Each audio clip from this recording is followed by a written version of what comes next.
노인분들이 조심해야 되는 노인병에 대한 문제입니다. 아까 박경숙 교수님께서 말씀하신 것처럼 노인의 안전을 위협하는 요소가 크게 세 가지가 있는데요.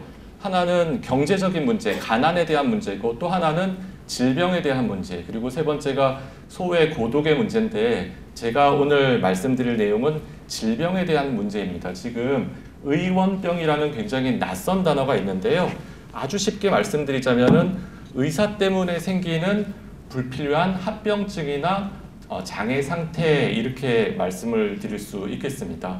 제가 발표하는 그런 내용 중에 상당 부분이 이 비얼스라는 분이 제시한 그런 내용이고, 미국에서 이미 이제 다 채택이 되고 우리나라에서도 이 비얼스가 제시한 노인분들이 조심해야 되는 그런 특정한 약물이 어떤 게 있다라는 것이 지금 국가적으로 인정을 받고 의사들이 이 부분에 대한 관심을 가지고 있습니다.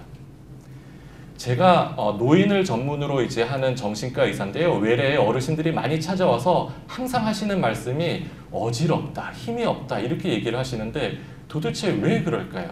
지금 보시면 나이 들면 당연하지, 노화 과정 때문에 그래, 이렇게 말씀하시는 분도 있는데요. 사실은 이것이 제가 혹시 이분들에게 힘이 빠지는, 어지럽게 하는 약을 잘못 쓰고 있는 게 아닌가 하는 그런 두려움 또는 걱정 때문에 항상 어르신 볼 때마다 가슴이 콩당콩당 뛰고 그렇습니다. 제가 잘못 쓰고 있는 약이 있지 않는가, 또는 무관심 때문에 이것을 놓치고 있지 않나 하는 그런 고민이 있는데요.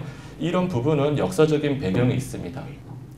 첫 번째 사례 말씀드리도록 하겠습니다.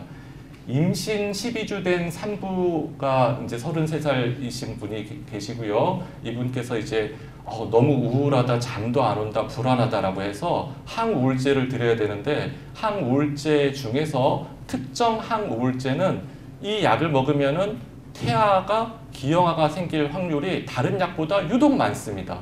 그러면 어떤 약을 줘야 될까요? 당연히 이 약을 피해야 됩니다. 그런데 미국 통계를 보면은 이미 19% 정도는 그 약을 주고 계셨던 거예요. 그러면 아기한테 기형아가 생길 가능성이 많겠죠. 그런데 정부에서 이 약은 위험합니다, 이 약을 쓰지 마십시오 라고 가이드라인을 만들고 의사들한테 교육을 하고 난 다음에는 1% 미만으로 사용하고 있는 거예요. 지금 한국에 있는 많은 의사들은 이제 그 약을 사용하지 않을 거라고 이제 믿고 있습니다. 이런 것처럼 혹시 내가 사용하고 있는 어떤 특정 약이 환자에게 위해를 주지 않나 하는 부분에 대해서는 항상 고민을 이제 해야 되는 거죠. 두 번째 사례 말씀드리겠습니다. 44세 된 유방암을 앓고 계시는 분이신데, 이분께서 어떤 특정 항암제를 드시고 있습니다. 이 항암제를 먹고 있는데 이제 유방암 때문에 너무나 많이 우울하신 거죠. 마찬가지로 이 우울한 상태에서는 지금 보시는 어떤 계열의 항우울제보다는 다른 계열의 항우울제를 써야지만 유방암이 재발하지 않습니다. 이런 부분은 언론에도 나왔고 굉장히 많이 지침으로 알려져 있는데, 과연 이런 부분을 의사들이 잘 알고 있을까, 그리고 일반 시민들이 잘 알고 있을까 하는 그런 부분이죠. 히포크라테스가 얘기를 했습니다. 의사가 지켜야 할 여러 가지 내용이 있긴 하지만 첫 번째는 환자에게 위해를 가하지 말아야 된다라는 겁니다. 치료를 하는 것도 중요하긴 하지만 혹시 내가 하는 어떤 의료 행위 때문에 환자한테 위해를 가하게 되면 의사로서 자격이 없다라는 거죠. 사실은 이 말은 굉장히 조심스러운 말이긴 하지만 의사들이 항상 경각심을 가지고 생각해야 되는 그런 부분이라고 알 수 있겠습니다.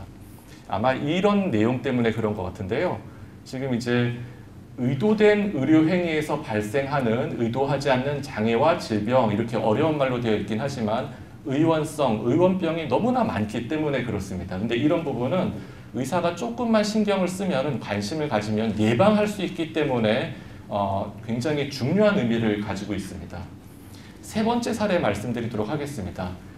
1957년도 독일에서 개발된 약인데요. 딸리도마이드라는 약이 있습니다. 이 약은 원래 진통제였고요. 임산부들이 메쓱메쓱거리고 울렁거릴 때 쓰니까 좋더라라는 얘기가 있어가지고 쓰기 시작했습니다.